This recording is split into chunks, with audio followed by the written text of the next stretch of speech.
총회에서 제정한 학원 선교 주일입니다. 살아계신 하나님께 신령과 정정으로 예배 드리겠습니다.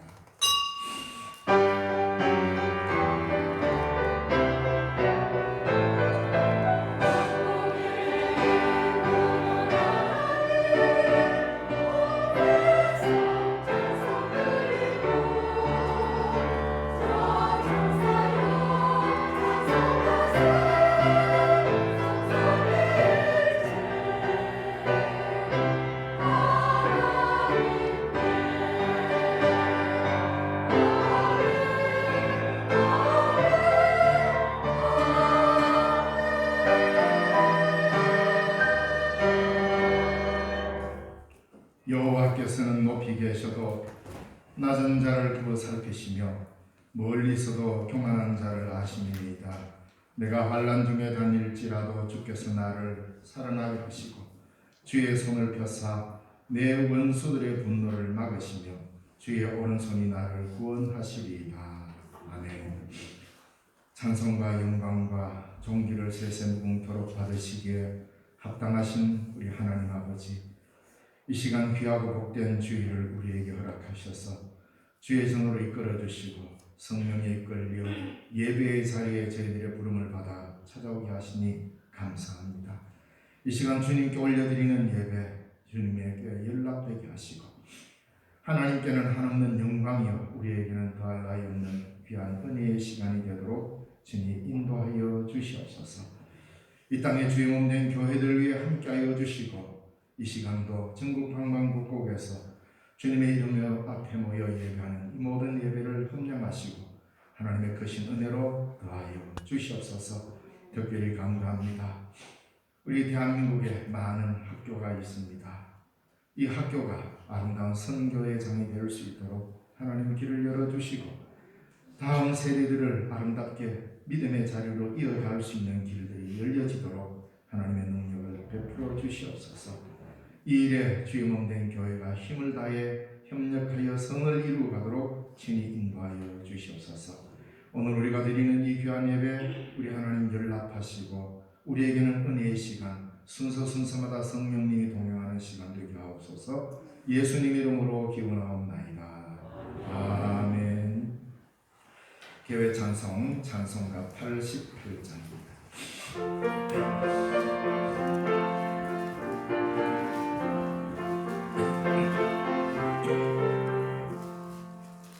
내 진정 사모하는 친구가 되시는 구주 예수님은 아름다워라.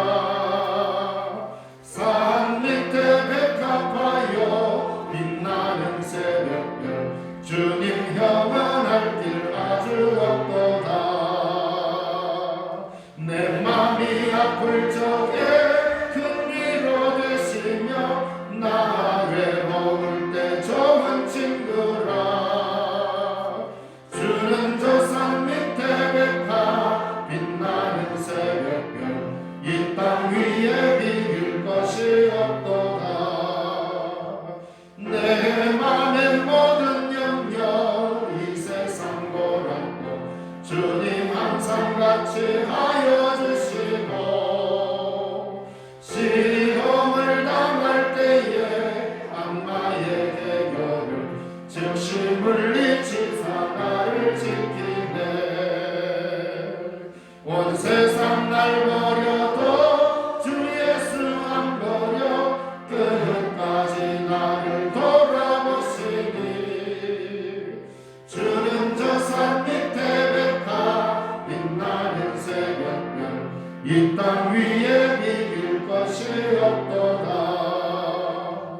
내 맘을 다하여서 주님을 따르면 길이 나를 사랑하리니. 물이 두렵지 않고 창검도 겁없네. 주는 높은 산성 내 방패시라. 내 영혼 먹이시는 그 은혜 누리고 나 친히 주를 뵙기 원하네. 주는 저 산 밑에 백합 빛나는 새벽별 이 땅 위에 비길 것이 없도다.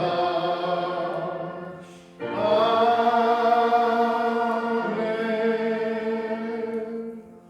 성시교독 교독문 45번입니다. 교독문 45번은 시편 103편의 말씀입니다.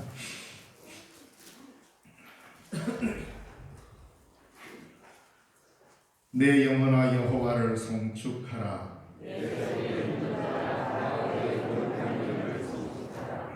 내 영혼아 여호와를 송축하며 그의 모든 은택을 잊지 말지어다.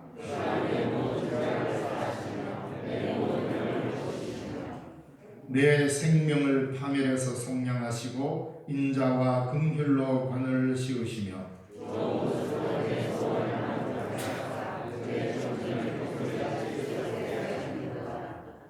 여호와는 긍휼이 많으시고 은혜로우시며 노하기를 더디하시고 인자하심이 풍부하시도다.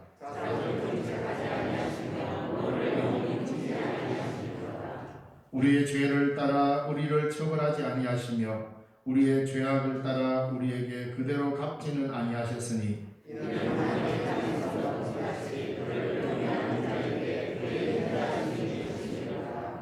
동이 서에서 먼 것 같이 우리의 죄가를 우리에게서 멀리 옮기셨으며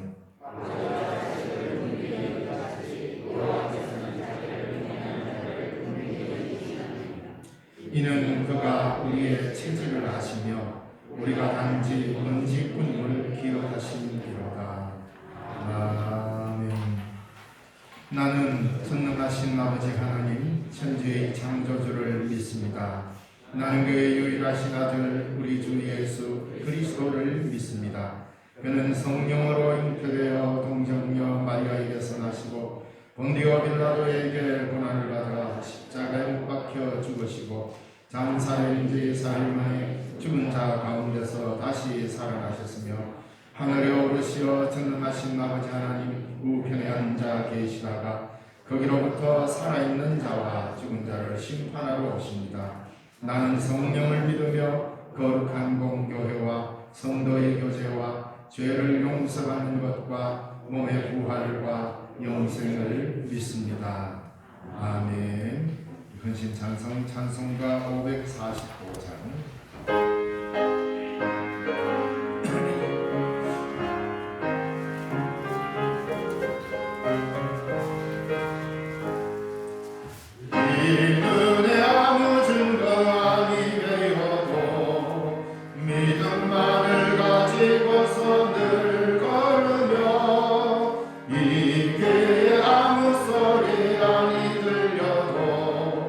하나님의 약속 위에서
사랑의 하나님, 주님의 거룩하심을 찬양합니다. 이제 올해도 2달을 남겨놓고 있음을 감사합니다. 지난 10달 동안도 주님의 은혜 가운데 건강하고 복되게 지내게 하심을 감사합니다. 귀하신 주님의 전에 나와 예배를 드리게 하시는 은혜에 또한 감사합니다. 우리가 주님의 지체로서 주님의 몸된 교회를 위하여 마땅히 해야 할 일들을 다하지 못하였음과 열심히 섬기는 일을 다하지 못하였음과 의롭게 살지 못하였음을 참여하오니 우리를 긍휼히 여겨 주옵소서.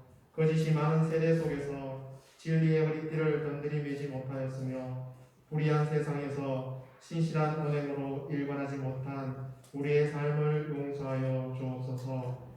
은혜의 주님, 우리의 약함을 잘 아시는 주님께서 우리의 마음과 육신의 고통을 살펴주시기를 원합니다. 주님께서 강하고 담대한 믿음을 소유할 수 있는 귀한 복을 허락하여 주시기를 원합니다. 우리의 일생이 다하는 날까지 은혜로우신 성령님의 인도하심에 순종할 수 있도록 축복으로 더하여 주옵소서. 그러므로 우리의 삶 가운데 성령의 귀한 열매가 맺혀 주님께 영광을 돌릴 수 있도록 축복으로 더하여 주옵소서. 거룩하신 하나님, 우리가 주님의 거룩한 자녀로서의 본분을 다할 수 있도록 축복하여 주옵소서. 저희는 연약합니다. 그러나 강하신 주님께서 우리의 손과 발과 우리의 입술을 친히 주장하셔서 어느 곳에서든 주님의 향기를 날릴 수 있도록 우리가 될 수 있도록 은혜로 더하여 주옵소서. 사랑의 주님을 증거하는 귀한 주님의 일꾼 되게 하시고 주님을 위하여 봉사하는 것을 즐거워할 수 있는 우리가 되도록 축복하여 주옵소서. 이 땅에 하나님의 나라가 완성되는 그날까지 날마다 성령의 도우심으로 인도하여 주옵소서. 오늘은 학원 선교 주일로 드립니다. 오늘을 살아가는 젊은이들이 마당에 뿌리를 내린 너티나무처럼 봄이면 연한 색상을 내므로 희망을 품게 하시고 여름이면 풍성한 잎으로 그늘이 되게 하시고 가을이면 울긋불긋함으로 보는 이를 감탄하게 하시고 겨울이면 북풍에도 인내로 이겨낼 수 있음을 알게 하소서. 저희들이 그들과 함께 할 수 있도록 하소서. 오늘 예배를 위하여 수고하는 성도들을 위해 함께 하사 축복하시고 하늘의 보호가 쌓이는 복을 허락하여 주옵소서. 오늘 말씀을 전하시는 목사님 언제나 변함없이 강건하게 붙들어 주시고 하나님의 말씀으로 듣겠사오니 저희의 귀를 열어 아멘으로 받아하며 말씀 앞에서 존중하고 신뢰하게 하시기를 기도드립니다. 저희들의 예배를 받아주시는 주님을 사랑합니다. 예수님의 이름으로 기도드립니다. 아멘.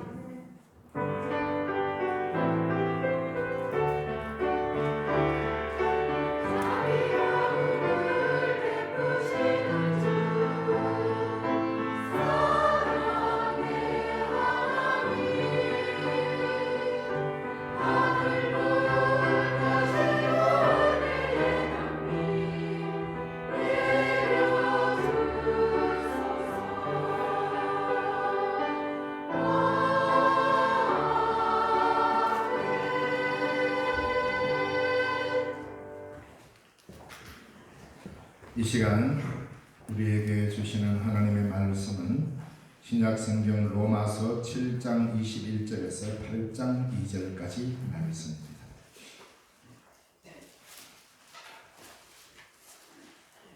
로마서 7장 21절에서 8장 2절까지 말씀, 신약성경 249쪽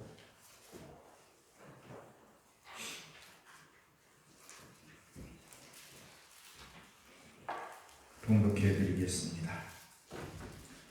그러므로 내가 한 법을 깨달았노니 곧 선을 행하기를 원하는 나에게 악이 함께 있는 것이로다.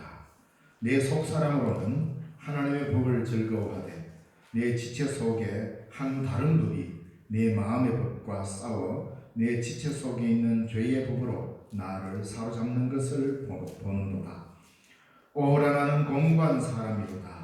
이 사망의 몸에서 누가 나를 건져내랴. 우리 주 예수 그리스도로 말미암아 하나님께 감사하리로다. 그런즉 내 자신이 마음으로는 하나님의 법을 육신으로는 죄의 법을 섬기노라. 그러므로 이제 그리스도 예수 안에 있는 자에게는 결코 정죄함이 없나니 이는 그리스도 예수 안에 있는 생명의 성령의 법이 죄와 사망의 법에서 너를 해방하였음이라. 아멘. 찬양대에서 찬양을 하나님께 부르겠습니다.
네, 지난주에도 로마서 말씀을 가지고 빚진 자라는 제목으로 말씀을 드렸습니다. 다름이 아니고 이 로마서를 아주 주의 깊게 읽어보면 꼭 로마서뿐만 아닙니다. 모든 성경을 읽어보면 그 성경의 고백의 그 밑바탕에는 은혜에 대한 큰 빚을 졌다는 이 고백으로 성경이 시작합니다. 그러니까 예수 믿는다는 것, 내가 그리스도인이 된다는 것은 내가 하나님께 참 하나님 빚을 졌구나. 여기서부터 출발하지 않으면 신앙생활을 할 수 없게 됩니다. 마치 하나님이 오히려 우리한테 큰 빚을 진 것이냐, 시도 때 없이 내놔라하고 달라고 하고 이런 형태로 신앙생활하면 신앙생활이 피곤하죠. 감격도 사라지고, 아이고 어느 집사님은 기도만 하면 잘도 받는데 나는 왜 이렇게 못 받노? 이런 생각되기 시작하면 비교되고. 그런데 성경 전체는 우리에게 말합니다. 너는 빚진 자다. 나는 빚진 자다라고 하는 이 고백으로 성경이 우리에게 말을 하고 있다. 특히 그것을 강조하는 말씀이 이 로마서입니다. 그래서 로마서 1장부터 끝까지 쭉 읽어가면 도대체 사도 바울은 하나님께 얼마나 큰 빚을 졌으면 이런 마음으로 썼을까? 그렇게 읽혀지다가 이 바울의 고백이 이 사람의 고백이 아니고 이게 나의 고백이구나 아는 순간 로마서의 말씀이 살아서 여러분들의 삶의 신앙의 열매로 작용하기 시작할 것입니다. 예, 세상에서는 많은 이 세상에서의 가르침에 보면 많은 경우 이렇게 이야기합니다. 칭찬으로 사람을 변화시키는 이야기를 참 많이 합니다.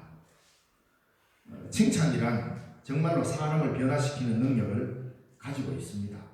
그러니 누구는 어땠더라 뒤에서 뒷담화 하고 그렇게 남을 꼬시랑하고 험담하는 것 이것만큼 사람을 피폐하게 만드는 게 없습니다. 그렇게 말하는 겁니다. 뒤에서 누군가를 욕하고 험담을 하면 그 사람에게 이 피해가 간다고 생각하는데 실제로 그렇지 않습니다. 바로 그 말을 하는 당사자가 점점 피폐해지기 시작합니다. 그래서 칭찬은 참으로 귀합니다. 사람을 변화시키는 능력을 가지고 있습니다. 그러니 꾸지람보다는 칭찬으로 사람을 서로 존대하면 그 사람 또한 부드러워지고 원만한 관계를 형성할 수가 있다 이 말입니다. 제가 오늘 이 설교를 준비했는지를 알았는지는 모르겠는데 아침에 저보고 아주 머쓱하고 멋있다고 칭찬해 준 분이 있습니다. 그런가 하면 우리 김성윤 장로님 보고는 장로님 영화 배우 같다고 맨날 이런 칭찬 들으면 교회 오고 싶겠죠. 예. 교회문을 딱 들어오는데 그런 말 들으면 주일이 기다려질 겁니다. 그래서 제가 주일이 기다려지는지는 모르겠습니다. 예. 이런 칭찬 참 귀한 거지요. 사소한 것 같지만 한마디의 칭찬은 사람을 굉장히 기분 좋게 하고 약을 먹어도 안 되는 치료약이 칭찬을 들을 때 생성이 되어서 건강해지기도 합니다. 그러니 서로를 향한 칭찬을 아끼지 마시고 뭔가 조그마한 변화만 오면 좀 칭찬을 해주는 그런 분위기. 근데 제가 이게 참 안 되는데 이게 경상도 여기 다 보면 다 경상도 출신이지만 특히 우리 경상도 남자분들은 이제 조금 바꿀 때가 되지 않았나 싶습니다. 저부터도 바꿔야 되겠고 왜냐 이런 칭찬하면 왠지 모르게 입에서 떨어지지를 않아요. 해야 되겠다는 건 아는데 아마 그게 용기가 없으면 대단한 것 같지만 어떻게 보면 용기가 좀 없는 게 아닌가 이런 생각을 해봅니다. 그래서 다른 데서 어떤 칭찬을 듣는 것보다 교우들끼리 서로 칭찬하는 이 아름다운 모습은 참으로 귀한 것이라 여겨집니다. 타인을 배려하는 이런 아름다운 칭찬이야말로 정말로 귀하고 아름다운 일입니다. 그래서 이런 칭찬과 격려는 사람으로 하여금 힘을 나기도 하고 어려운 일을 스스로 해결할 수 있는 능력도 키우게 만든다는 것입니다. 그래서 매우 중요합니다.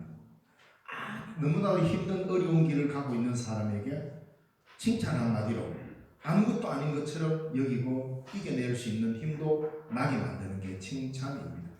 그래서 칭찬은 고래도 춤을 추게 한다는 말이 있습니다. 자, 그런데 모든 칭찬이 궁극적으로 인간을 변화시키기에 가능할까? 이렇게 한번 또 물어보면 꼭 그런 것만은 아니죠. 자칫 잘못하면 칭찬을 듣지 않으면 견디지 못하는 사람으로 만들어갈 위험성도 있게 됩니다. 정직하게 누군가가 충고해주고 또 이렇게 직언을 해줄 때에 그걸 참지 못하는 사람이 되어버릴 수가 있습니다. 칭찬이 너무 익숙해지는 말입니다. 그래서 조그마한 반대에도 견디지 못하는 사람이 되어버릴 우려가 큽니다. 바로 이것을 적절하게 잘 할 수 있는 게 성경에서 말하는 지혜라고 말합니다. 그리고는 또 사람은 다른 사람을 죽게 세우면서 실제로는 그 사람이 그렇지 않는데 내가 무언 것을 얻기 위한 계획으로 괜히 그 사람을 축켜 세우는 이런 일도 있습니다. 그래서 마음이 없는 칭찬을 이용해서 그 사람으로부터 뭔가를 얻으려고 하는 이런 경우도 있죠. 성경은 바로 이런 일들을 마귀의 괴계라고 가르치고 있다 이 말입니다. 마가복음 1장 24절에 보면 나사렛 예수여 우리가 당신과 무슨 상관이 있습니까? 우리를 멸하러 왔습니까? 나는 당신이 누구인 줄 압니다. 당신은 하나님의 거룩한 자니이다. 누가 한 말입니까? 베드로가? 아니에요. 마귀가 예수님께 한 말입니다. 틀린 말 하나도 없습니다. 제자들이 그 어떤 한 말보다도 더 정직하고 바른 말을 했는데 제대로 이야기를 했습니다. 나사렛 예수 하나님의 거룩한 자입니다. 멋진 고백을 했잖아요. 귀신은 예수님을 하나님의 거룩한 분이라고 축켜 세웁니다. 그렇게 예수님을 축켜 세우고 칭찬함으로써 자기에게 다가오는 예수님을 멀리하고 싶었던 것이죠. 내 당신 잘 아니까 여기까지 합시다. 이거 아닙니까? 당신 거룩한 자인 줄 알고 능력이 많은 줄 알고 하나님 아들인 줄 내가 다 안다고 모르는 거 아니라. 그러니 여기 올 일이 없지 않냐. 좀 나가라. 그렇게 이야기합니다. 칭찬이나 인정은 상대의 환심을 사려는 악마의 속삭임이 될 경우가 많습니다. 자, 그렇다고 근거 없이 상대를 비방한다는 것은 더더욱 악한 일입니다. 아무 근거 없이 그냥 비난하고 나는 입만 열면 바른 말밖에 못해 하면서 함부로 말하는 것도 옳지 않습니다. 그러면 비방도 칭찬도 아닌 인간 자신의 정직한 모습을 어떻게 할 수 있을까? 이게 성경이 우리에게 제시하는 가르치는 바입니다. 나는 정말로 칭찬과 찬사를 받을 만한 정당한 이유가 나에게 있는가를 살피는 거죠. 그래서 오늘 본문의 말씀에서 예수 그리스도의 은혜 앞에 서지 않고는 결코 인간은 자신을 알 수 없다는 것을 우리에게 보여줍니다. 로마서에서 말하는 가장 강력한 메시지는 뭐냐면 하나님의 은혜 앞에 서지 않고 나는 죄인인 줄 알지 못하고 하나님의 은혜 앞에 서지 않고는 나는 빚진 자인 줄 모른다는 거예요. 그래서 이 세상에 가장 미련하게 사는 사람은 그 은혜를 모르고 사는 것이요 빚진 자로서의 삶이 무엇인지를 모르고 사는 것이 가장 미련한 삶이라고 로마서에서는 가르치고 있습니다. 우리 인생은 반드시 예수 그리스도를 통해서 주어지는 하나님의 은혜 아래 서야만이 내가 누구인지 알 수 있는 것입니다. 하나님의 은혜 앞에 서야 은혜 없는 인생이 얼마나 비참한지, 은혜 없이 율법 아래 지배를 받는 인생이 얼마나 공고한지 알아야 오호라 나는 공고한 사람이로다. 이 사망의 몸에서 누가 나를 건져내라를 외칠 수 있고 이 외침이 내 목청이 다하도록 외쳐지지 않고는 인생의 깊이와 은혜의 넓이를 헤아릴 수가 없습니다. 여러분 사시면서 나는 공고한 사람이구나. 다시 말하면 나는 지쳐서 쓰러질 수밖에 없는 사람이구나. 내가 하고자 하는 일은 하나님의 법을 따르는 건데 그 법을 따르고자 하는데 안 되는 겁니다. 내 육체의 법이 지배를 해서 나는 마음으로는 하나님의 법을 따르기로 하지만 어느새 보면 엉뚱한 일을 하고 있고 하나님이 싫어하는 일을 하고 앉아있단 말입니다. 이 상황을 오히려 즐기는 사람이 있습니다. 이렇게 믿어도 예수 믿는 거니까. 그러나 바울은 그렇지 않았습니다. 철저했습니다. 이게 왜 안 될까? 이걸 고민하면서 오라 나는 공고한 사람. 이 사망의 몸에서 누가 나를 건져내라. 이 고백이 왜 은혜의 귀함을 알았기 때문에 이 말을 한 것입니다. 우리가 신앙생활하면서 하나님 앞에 목청이 쉬도록 누가 나를 건져낼까? 누가 나를 살릴 것인가? 라는 이 외침을 한번 하지 않고는 신앙의 깊이에 들어갈 수 없게 되어 있습니다. 야, 나는 도저히 구원받을 수 없는 몸이구나. 나는 도저히 가망이 없는 몸이구나. 나는 이 빚더미에 짓눌려서 죽을 수밖에 없는 나를 그리스도께서 몸부림에 피 흘려서 이 빚을 다 갚아주셔가지고 이제는 내가 은혜의 빚을 졌구나. 그걸 깨달아야 신앙의 깊이에 들어갈 수가 있다 이거예요. 그리고 예수님의 십자가의 은혜 또한 어떤 것인지 알려면 오호라 나는 공고한 사람이로다. 이 사망의 몸에서 누가 나를 건져낼까? 이 깊은 고민을 해야 하는 것입니다. 신앙이 추상적으로 막연한 종교적 틀만 유지한 채 살아가면 그 신앙은 생기를 잃어버립니다. 도무지 선한 일을 행할 수 없는 나 자신에게 하나님은 어떻게 나를 의롭다고 인정해 버리신 걸까? 그리스도 예수 안에 있는 자에게는 결코 정죄함이 없다고 오늘 로마서 8장 1절에 분명하게 말합니다. 나는 사망의 빚을 진 몸일 뿐이요 칭찬들을 그 어떤 근거도 가지고 있지 않는 빚진 자로서의 나인데 그런 나를 정죄하지 않겠다는 이 선언은 또 어떻게 받아들일 수 있단 말인가? 이것이 우리에게 당연한 건가요? 이 은혜를 누리는 것이 당연한 것인가요? 이것을 우리는 정당하게 받아도 괜찮은 것일까? 사실 논리적으로 맞지 않는 말입니다. 우리는 사망에 빠진 공고한 몸일 뿐입니다. 사실 하나님 우리를 구원시켜 주지 않아도 누구 원망할 자격이 없는 것입니다. 왜? 우리 스스로 죄에 빠졌기 때문입니다. 이런 나를 살리신 분이 그리스도 예수 안에 있는 생명의 성령님이시라고 오늘 우리에게 밝히 말씀하고 있습니다. 오늘 우리가 이 자리에 앉아서 하나님의 구원의 은혜를 누리는 것은 나의 결단 이것보다도 먼저 하나님의 은혜가 우리에게 먼저 왔다. 이게 바로 빚이라는 말입니다. 생명의 성령의 법이 우리를 살렸다는 겁니다.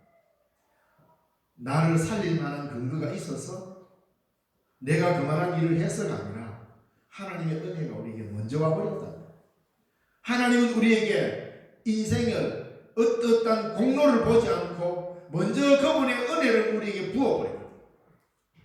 하나님은 우리를 먼저 멸망시킬까 말까 겁주고 우리를 구원한 게 아니라 먼저 은혜를 우리에게 부어주셔가지고 그 은혜 때문에 먼저 우리를 불렀던 거예요. 그래서 그 은혜에 감격하는 자가 자기를 돌아보니 야 나는 이 구원받을 만한 자격이 없는 사람, 나는 진짜 사망에 빠진 몸이구나, 나는 공고한 자로다.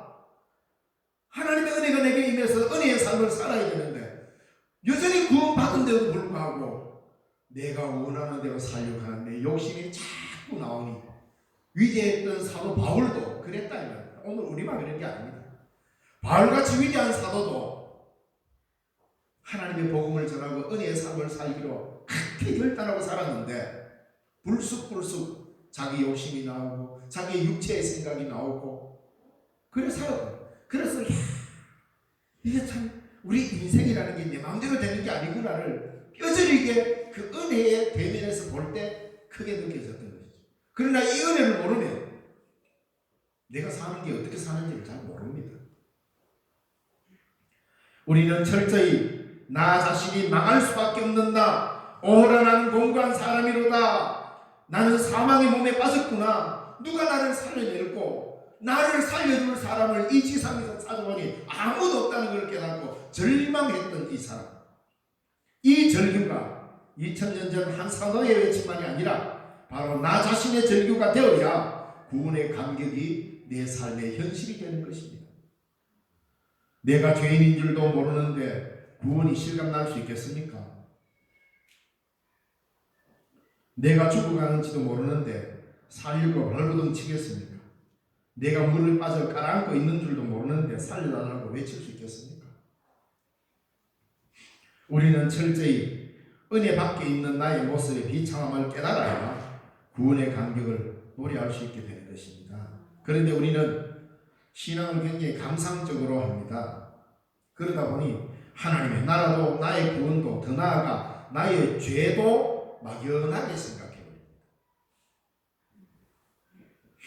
하나님의 은혜 안에 그분의 은혜 안에 제대로 들어오면 그 은혜에 비친 나의 죄된 모습이 얼마나 비참한지를 먼저 알게 되는 것입니다. 그래서 오늘 이렇게 고백합니다. 오호라 나는 공고한 사람이로다. 이 사망의 몸에서 누가 나를 건져내랴.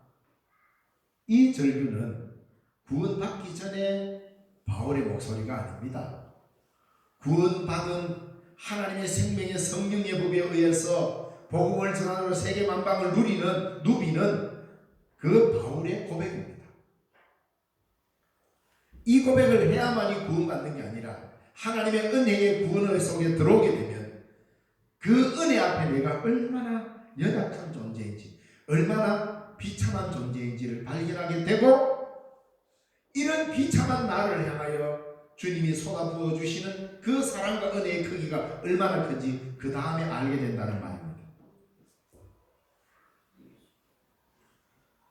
사람은 은혜 밖에 있으면 이런 절규를 할 수가 없습니다.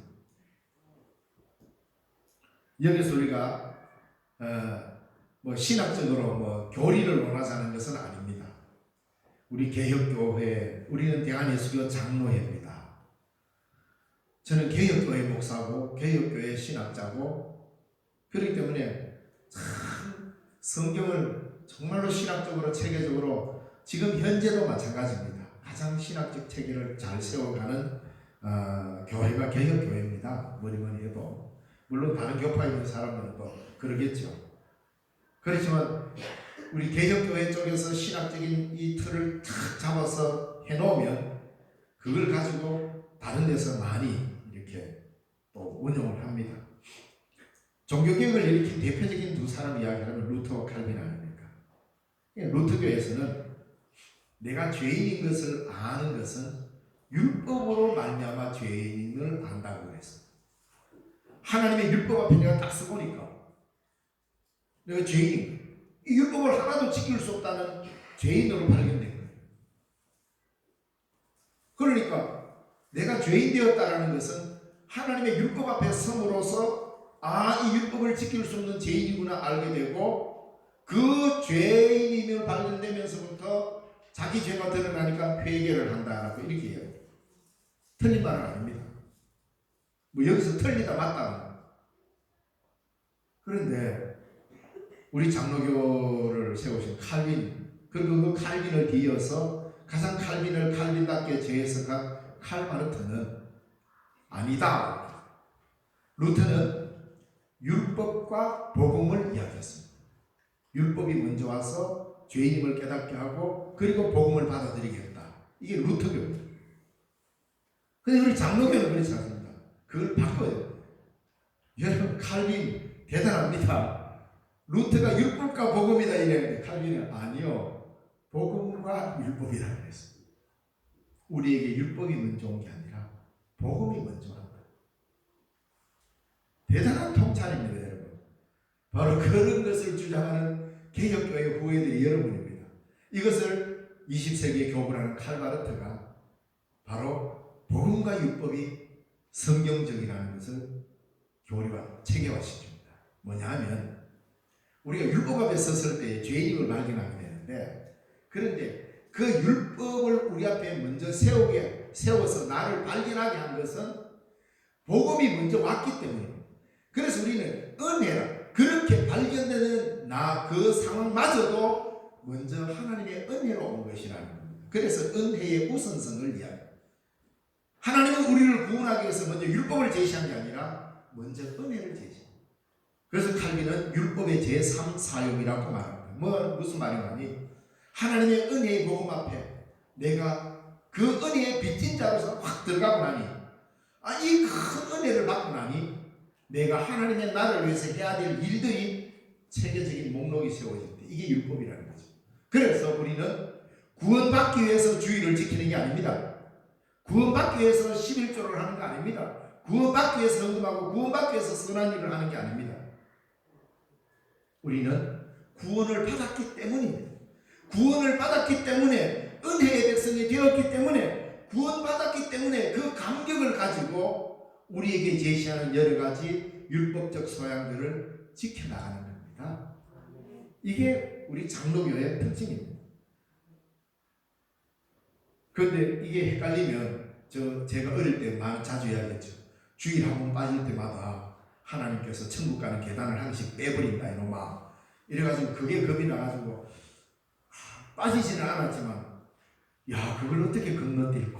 어릴 때 저는 진짜 고민했습니다. 사도 바울의 말 따라 오라 나는 공부한 사람이로다. 이 천국 계단을 해서 누가 나를 건너뛰게 할까. 저 어릴 때 그 고민했습니다. 왜? 주일에 몇 번 빠졌거든요. 1년에 그래도 한 2-3번 일에 빠지니까 야 한 개도 아니고 이거 3개 빼버리고 이거 왜 뛰어넘는 거야. 야 큰일 났다. 뭐 그런 고민이 되더라고요. 근데 그런 고민이 아니고 여기서 바로 우리는 하나님의 은혜가 우리에게 먼저 왔습니다. 은혜로 우리를 먼저 감사하셨어요. 죄인임에도 불구하고 본질상 진노의 자녀입니다. 멸망받아 마땅한 우리에게 그 풍성하신 은혜에 따라 우리를 은혜로 먼저 덮어주셨어요. 우리의 죄를 묻지 않았습니다.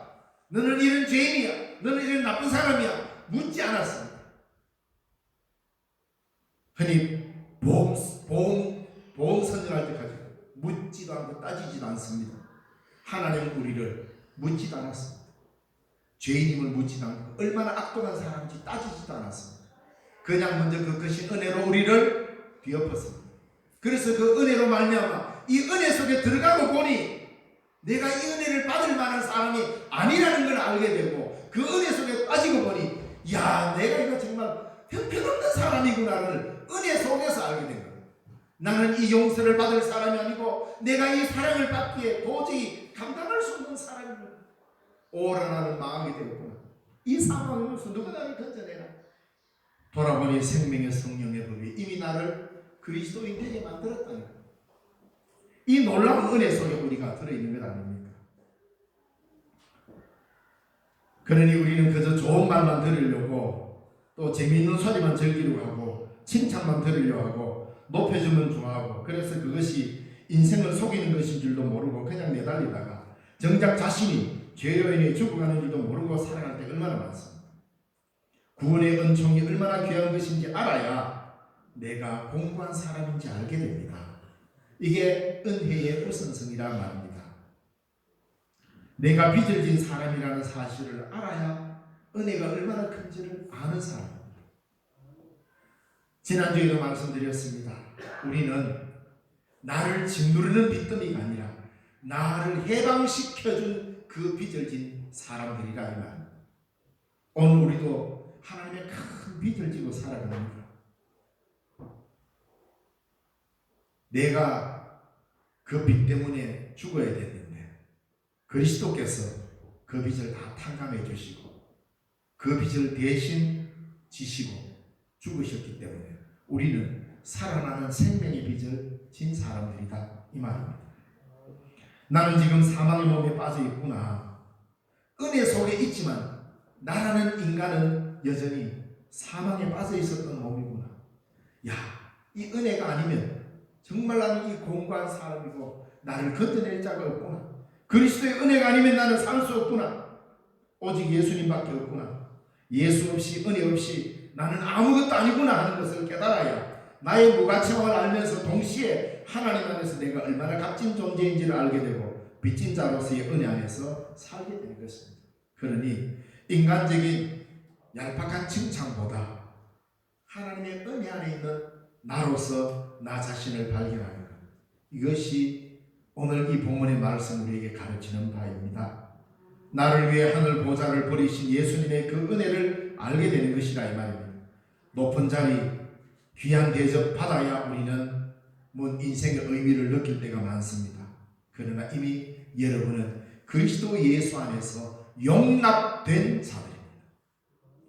내가 예수 안에 용납되었다는 사실을 용납하시기 바랍니다. 이게 은혜입니다. 그렇지 않으면 우리는 계속 율법의 노예가 되는 것입니다. 예수 없이 내가 설만한 존재일까?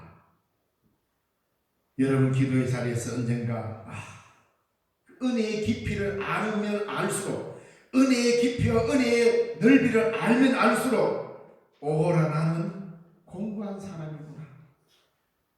나는 사망의 몸에 빠졌구나. 이걸 알게 됩니다. 은혜의 깊이 빠질수록.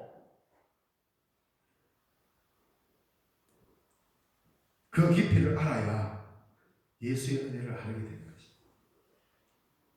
세상의 모든 얄팍한 칭찬에 부추기는 소리를 잠재울 만큼 우리는 오라나는 공고한 사람이로다. 이 사망의 몸에서 누가 나를 건져내라. 돌아보니 오직 은혜밖에 없구나. 이걸 깊이 인식하고 이 부르짖는 소리가 목이 쉬도록 외쳐야 사람들의 칭찬에 일희일비하지 않습니다. 그러면 그만큼 크게 오히려 나를 세워갈 것입니다. 여기서부터 비로소 우리는 인간됨의 출발이라 할 수 있습니다. 크시고 크신 하나님의 은혜 앞에서 나를 발견하기를 원합니다. 누가 나를 살리는가? 나는 얼마나 큰 빚을 지은 사람인지 알 때만이 나는 살아날 수 있습니다. 내가 하나님의 은혜에 얼마나 큰 빚을 지고 사는지를 알아야 나의 인생이 살아난다 이 말입니다. 이 세상에는 거꾸로입니다. 빚을 지면 질수록 살 수가 없습니다.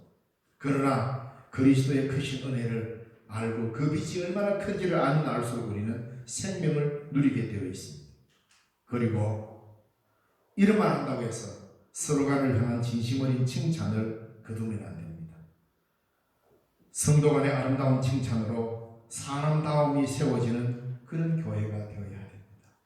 이 칭찬은 바로 은혜 안에서 서로 은혜를 나누는 아름다운 칭찬이 되어야 할 것이고, 여러분 개인은 오호라 나는 공고한 사람이다. 이 사망의 몸에서 누가 나를 건져내라 하고 깊이 기도해보니 오직 은혜밖에 없다라는 것을 깊이 깨달을 때 우리는 이 로마서의 이 말씀을 깨닫게 될 것이요 하나님의 가장 아름다운 믿음의 공동체로 살게 될 것입니다. 기도하겠습니다. 살아계신 하나님 아버지, 은혜를 감사드립니다. 오늘도 귀하고 복된 주일을 우리에게 허락하여 주시고 예배의 자리에 저희들을 세우심을 감사합니다.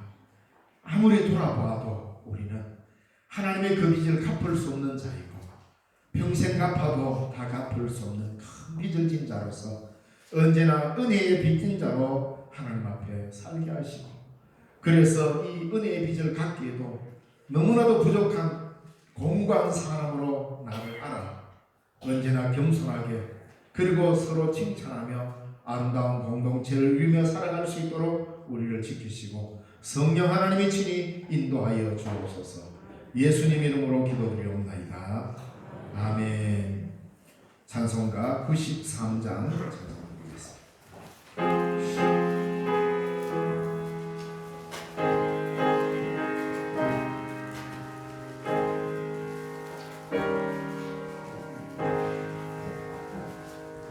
예수는 나의 힘이요 내 생명 되시니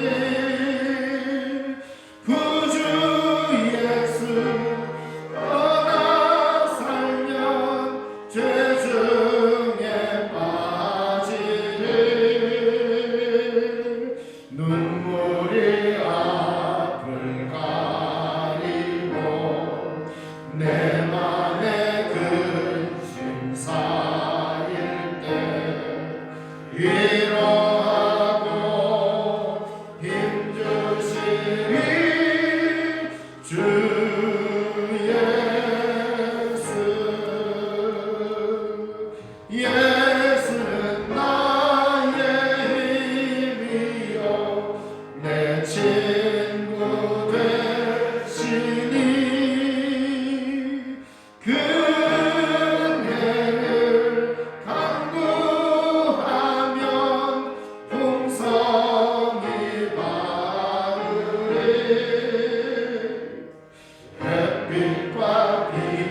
찬송가 317장 1절 부르시면서 동원하겠습니다.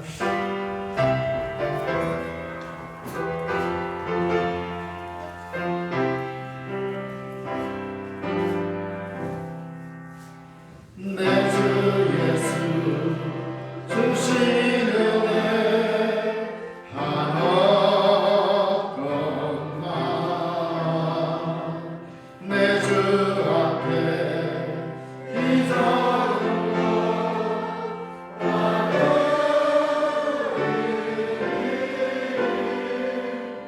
주 예수여 내 정성을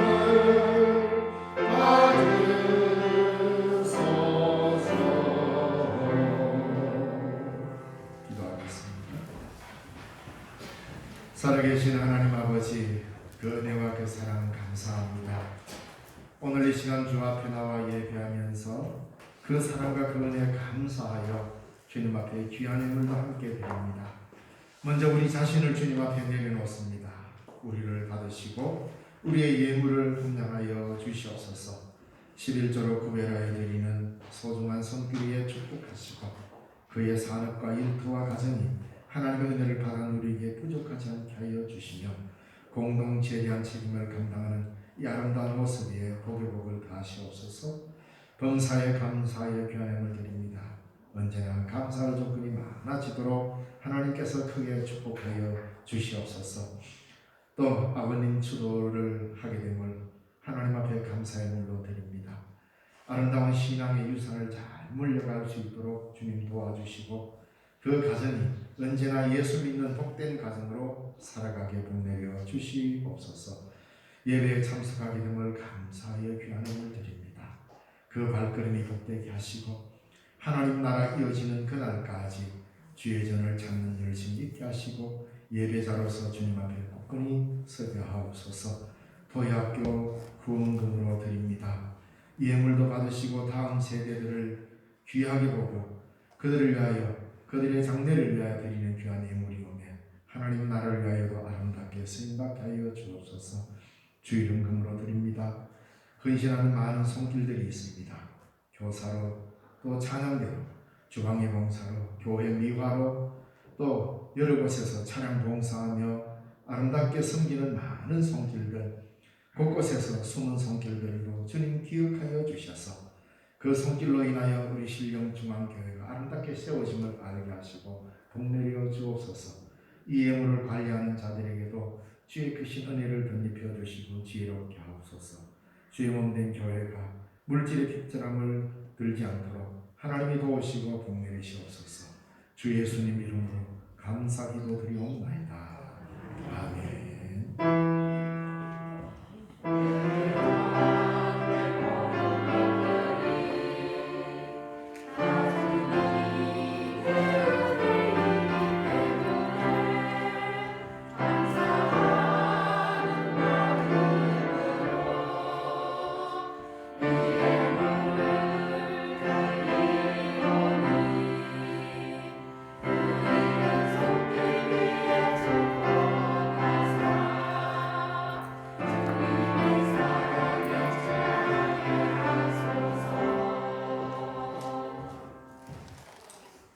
교회 소식 알려드리겠습니다. 오늘 처음 오셔서 하나님께 예배드리신 분들을 주님의 이름으로 환영합니다. 나아실 때 아름다운 성대의 교제를 나누시기를 바라고 하나님의 지상 명령인 복음 전파에 우리 모두 동참합시다. 그리고 우리 온 교우들은 공적 예배에 빠지지 않고 모두 참석하도록 늘 힘씁시다. 오늘은 교회력으로 성령 강림절로 22번째 주일이며 학원 선교 주일입니다. 제25회 교육목회 세미나 11월 7일 월요일 오후 1시에서 저녁 9시까지 영남신학대학교 대강당에서 있습니다. 그래서 우리 교회에서 두 분 전도사님 가서 교육을 받습니다. 각 기관에서 협조해 주시기 바랍니다. 이번 주 각 기관 원래회, 권사회, 아동부 교사회입니다. 우리 박주랑 피아노 연주회가 있습니다. 11월 12일 토요일 오후 5시 대구 덕화아트 수성구에 있습니다.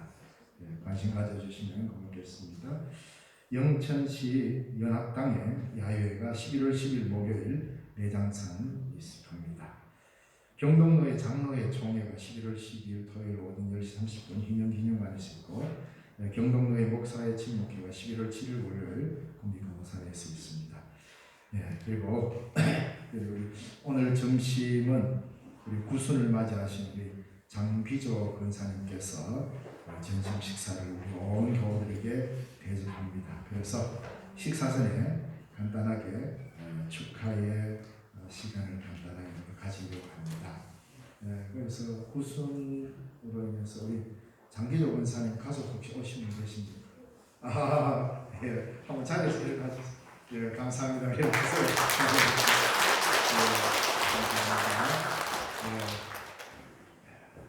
권사님도 더 건강하시고 또 저희 교회 출입하는 기간이 더 많이 길어지도록 저희들도 기도하겠습니다. 함께 기도하시면서 주의 교회를 이루어갔으면 합니다. 우리 다 함께 자리에서 일어나셔서 성도의 교제를 나누겠습니다. 주님의 평강이 함께 하시길 바랍니다 하며 축복해 주시기 바랍니다. 주의 평강이 여러분과 함께 하기를 간절히 바랍니다.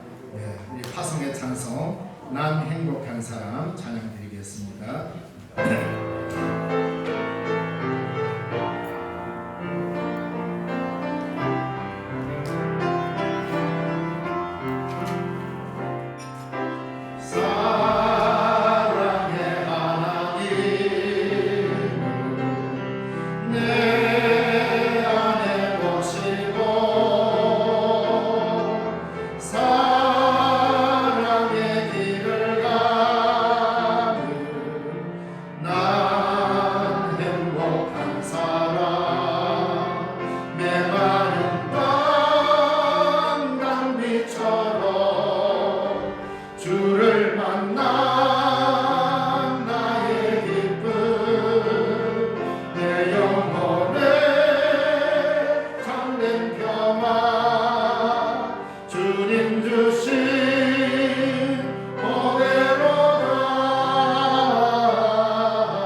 신령중앙교회 교우 여러분, 우리는 이 세상에 여러 가지 빚을 진 사람이 아니라 그리스도의 은혜에 빚을 진 사람입니다.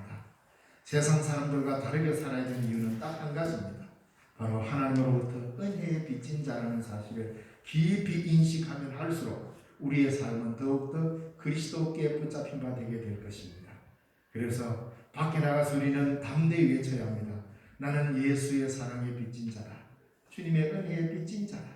이 은혜의 빚을 지니 우리의 삶이 이렇더라는 그 아름다운 모습을 보여줘야 될 증인으로 여러분을 주의 이름으로 저 세상을 향하여 파송합니다. 기도하겠습니다. 지금은 우리 주 예수 그리스도의 그 크신 은혜와 하나님 아버지의 지극하신 사랑과 성령님의 위로교통 충만 하나 되게 하시는 은혜가 오늘도 은혜의 빚진 자로서 이 땅에 주의 증인으로 살고자 다짐하는 주의 사랑하는 백성들 머리머리 위에, 이 땅에 주의 교회 위에, 이 나라와 이 민족 위에 이제로부터 영원까지 항상 함께 계시옵기를 간절히 축원하옵나이다. 아멘.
올라오고 살이 안 되면 올라와가지고 연습하고 가면 좋아요. 자 일단 이리 갑시다.